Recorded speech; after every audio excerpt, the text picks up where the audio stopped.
बच्ची की डेथ हो गई है। इनकी गफलत के बाइस बहुत बुरा बिहेवियर था इनका।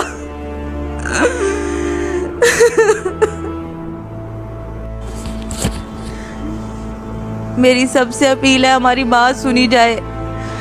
हम 6 तारीख से इस अस्पताल चिल्ड्रन में आए हुए हैं। हमारी बच्ची की बिल्कुल केयर नहीं की गई यहाँ पे, जिसके बाइस वो इस दुनिया से चली गई है। और इन डॉक्टर्स ने हमारे साथ बहुत बदतमीजी की है, इनके स्टाफ ने बहुत बदतमीजी की है। एंड पे इन्होंने हमारे मर्दों को अंदर बंद कर दिया है और हमें अजियत में रखा हुआ है। इस छोटी सी मासूम जान को लेके हम इधर बैठे हुए हैं। थाने में हमारी बात सुनी जाए, आप सबसे दरख्वास्त की जा रही है। बच्ची की डेथ हो गई है।